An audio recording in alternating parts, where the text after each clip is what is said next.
कई रहस्य ऐसे होते हैं जो आदमी को अपने मन में छुपा करके रखने चाहिए। मैंने भी एक रहस्य मन में छुपा करके रखा था, मगर आज मैं आप लोगों के सामने खोल देता हूं। अभी 15-20 रोज पहले होली का त्योहार आया था और होली का त्योहार में यहाँ के जो शिष्य हैं, ग्राम सेवक और मंडल और जितने भी हैं, शायद उन्होंने जितने आनंद और मस्ती के साथ 4-5 घंटे होली खेली, देवताओं ने भी अपने देवलोक में इतनी आनंददायक होली नहीं खेली होगी। इतना आनंद, इतनी मस्ती, इतना घूमना और इतना तृप्त होना जो इसमें जिन लोगों ने भाग लिया था, उन्हीं को मालूम है कि वो कितने आनंद विभोर हो गए थे। और उसमें मंडल और चौहान दोनों 16-16 साल की लड़कियां बन करके नाची।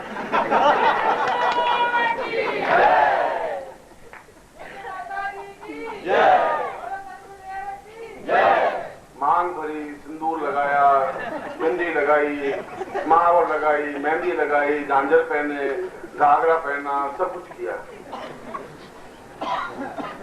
और पत्नी मेरी खड़ी थी और अगर मैं 50 साल पहले उससे शादी नहीं करता तो जरूर मंडल से शादी करता।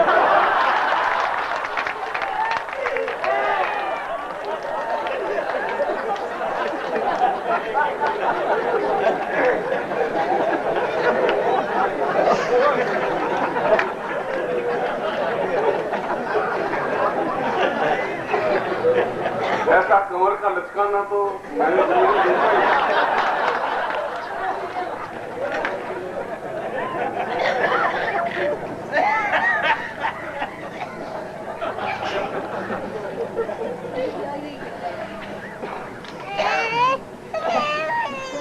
खैर वो तो अब घटना बीत गई, अब मैं कर भी क्या सकता हूँ। हिंदुओं में 2 बार शादियां होती नहीं है, मगर वो बहुत ही खुशी और मस्ती के तरंग में घूम जाते हैं। और वास्तव में यहाँ होली उन्होंने बड़े आनंद और मस्ती और क्षेत्र के साथ बिताई। मंडल तो खैर बहुत अच्छा नाचा, उसमें तो कोई लंबी चौड़ी बात नहीं, पर चौहान का नाच देख करके ऐसा लगा कि जैसे कोई एंग्लो इंडियन कोई लड़की नाच रही है।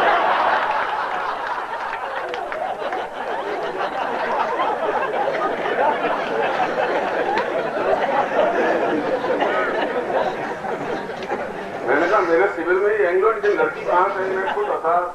मैंने कहा श्रीवास्तव ये कहाँ से पकड़ के लाए हो, कहाँ से आई है? अब वो बस वो हाथ इधर से पांव इधर से आ गए।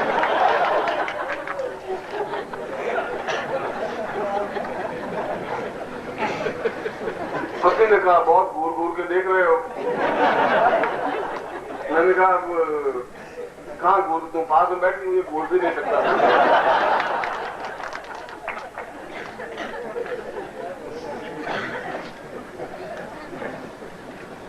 चलिए फिर भी आप लोग बहुत ही आनंद में विभोर हो जाते हैं और आगे कुछ भजन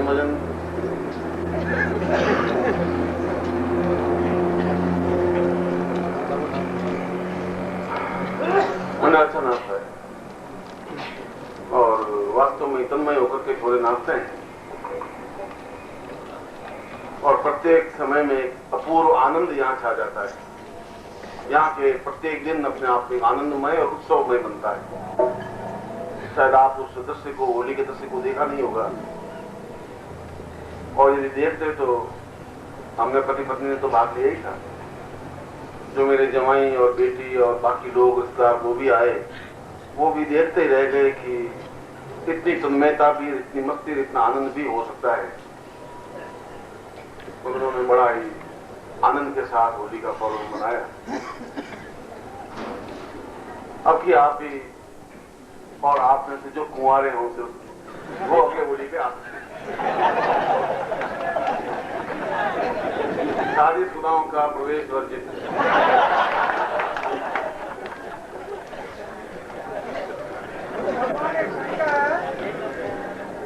जो मन से कुंवारे हैं, ज्ञान से कुंवारे उनको तो स्वीकार करो दाता।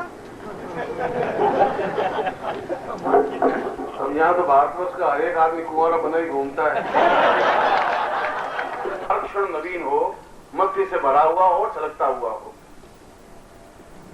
मैंने प्रवचन में एक प्रयोग बाकी रह गया था, अपूर्ण इच्छा पूर्ति प्रयोग। और आज इस नवरात्रि का अंतिम समारोह है, प्रयोग है।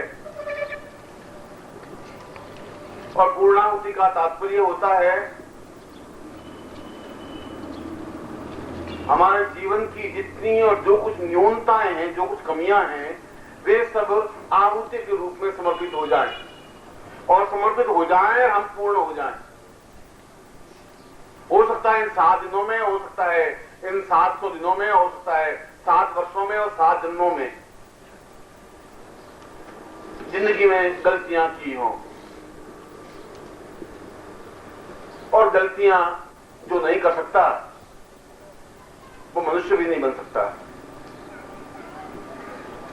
मनुष्य बनने के लिए हम बार बार गलतियां करें, बार बार ठोकर लगे, कम से कम इस बहाने ठोकर लगे जिंदगी का यह भी एक आनंद मिले। और इसीलिए इन 7 दिनों में, नवरात्रि के इन पर्व में, मैंने तुम्हें बार बार अपने जीवन की चेतावनी और अपने जीवन की सावधानी यह दी कि हम अपने जीवन में बहुत तेजी के साथ आगे बढ़ते हुए उस परम तत्व को प्राप्त कर लें जो हमारे जीवन का अभीष्ट लक्ष्य है, जो हमारे जीवन का ध्येय है, जो हमारे जीवन का उद्देश्य है। भोग में लिप्त हो जाना नहीं है। भोग तो पूरी जिंदगी का एक पार्ट है। मैं ये नहीं कह रहा भोग नहीं होना चाहिए, पर पूरी जिंदगी नहीं है। वह भी जीवन का भाग होना चाहिए, ऐश्वर्य होना चाहिए, सुख सौभाग्य होना चाहिए, भोग होना चाहिए, सब कुछ होना चाहिए। मैं तुम्हें बिल्कुल सूखा ठूंठ नहीं बनाना चाहता, सरसता देना चाहता हूं। मैं तुम्हें छोड़ने के लिए कुछ भी नहीं कह रहा हूं। मैं तो कह रहा हूं कि तुम्हारे पास जो कुछ न्यूनताएं हों, जो कुछ कमियां हों, वो आप मुझे दे दें और मैं तुम्हारी सारी कमियों को लेने के लिए तैयार बैठा हुआ हूं। मगर उसके बावजूद, इतनी कमियां लेने के बावजूद भी आप पूर्ण बन जाएं। आपके चेहरे पर मुस्कुराहट आ जाए, आपके चेहरे पर छलकता हुआ एक नूर बरसने लग जाए, तुम्हें देखे आसपास के मोहल्ले के लोग और आसपास के लोग, तो एहसास कर सके कि तुम कुछ और हो, जो कुछ आम आदमी और होता है। तुम्हारी बात में, तुम्हारी चाल में एक खनक हो, एक मस्ती हो, बात में एक ठस्क हो, वह चीज कुछ और होती है और वो तुम्हारी जिंदगी में पैदा हो।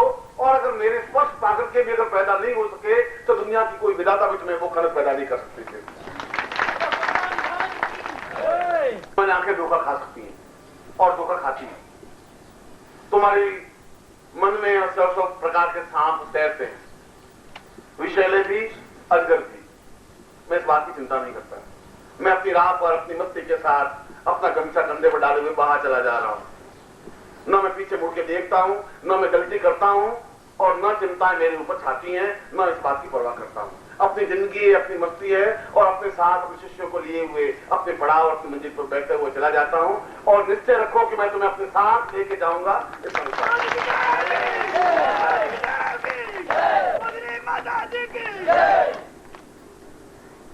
और इसीलिए मैंने कल भी अपने प्रवचन में कहा था कि तुम मेरे ज्ञान को और मेरे आनंद को पैसों से नहीं तोड़ सकते।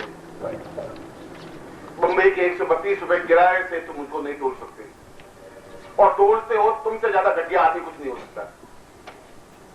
अगर तुम ये हिसाब लगाओ कि 132 रुपए लगेंगे तो जोधपुर जा सकेंगे, तो तुम नित्यंत निकृष्ट व्यक्तित्व हो, ऐसा अगर सोचते हो।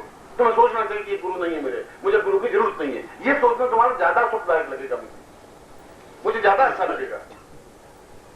तुम मुझसे संबंध भी बनाए रखते हो, 132 रुपए भी तोड़ते हो, दोनों बातें साफ नहीं चलती।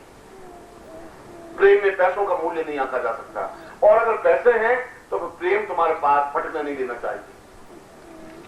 तुम अपनी जिंदगी में लाखों रुपए लेकर मर नहीं सकते, ये मेरी भविष्यवाणी है। लाखों रुपए रख करके मर सकते हो, लेकर के अपने साथ नहीं जा सकते। और जब साथ में ले जा सकते तो फिर उसके लिए गम करना और परेशानी अफसोस करना बेकार है, कोई मतलब ही नहीं है। जो कुछ है तुम भूखे रहोगे नहीं, और भूखे रहो तो मेरा घर का दरवाजा खुला है, तुम आ जाना, मैं एकदम तैयार। और जब मैं इतना निश्चय से तुम्हें नजदीक बना देता हूं, फिर तुम्हें काहे की घबराहट है, काहे की गड़बड़ है? ये परेशानियां, बाधाएं, चिंताएं, समस्याएं तो आएंगी। मैंने उस दिन भी कहा था कि आवे, हम मर्द हैं इसलिए आवे। और कभी नहीं आती चिंता तो चिंता करनी चाहिए, विचार करना चाहिए कि आज कोई दिल बहलाने के लिए कोई चिंता आई नहीं, हुआ क्या? कोई कोई नई चीज आनी चाहिए। और आई, चलो अब तेरे साथ पूरा दिन 4-6 घंटे बीत जाएंगे, 4-6 घंटे से वो जाए तो फिर परेशानी आ जाएगी, परेशानी के साथ 2-4 घंटे बात करनी, परेशानी जाएगी तो कोई दुविधा आ जाएगी। आनी चाहिए, हम मर्द हैं, हमारे साथ कोई को रहनी चाहिए 24 घंटे। जब पत्नी नहीं हो तो वो रहेंगी। कई बार अगर तुम मर्द नहीं हो, कायर और बुद्धिल हो, तो तुम्हारे पास पत्नी भी नहीं आएगी। और मैं तो उस दिन भी कहा था कि ये सब हमारी प्रेमिकाएं हैं, चिंताएं, परेशानियां, बाधाएं, अड़चने, कठिनाइयां और आती हैं। मैं बहुत खुश होता हूं कि जिंदा है बेचारी, आ रही, क्योंकि स्वयंवर रहता है उसके साथ में। पैदा हुआ तो हम तुम्हारे साथ शादी करेंगे, मैं कहा जाओ कोई बात नहीं, हम तुम्हारे साथ चलेंगे। शादी से पहले भी पत्नी को कह दिया था कि तेरे हाथ की मेहंदी सूखेगी नहीं और मैं जंगल में चला जाऊंगा, सोच समझ ले। और 9 साल की लड़की बेचारी क्या सोचे समझ, वो तो केवल 9 साल 8 साल में जल्दी शादियां हो जाती थी। 9 साल की लड़की थी, उसको कुछ पता ही नहीं था कि क्या कह रहे हैं। वो सप्तपदी के श्लोक बोली, वो पंडित जी ने बोले, वो भी 6 ही बोले, 7 बोले ही नहीं। पंडित जी ऐसे ही ठूंठ मेरे में, अरे पंडित जी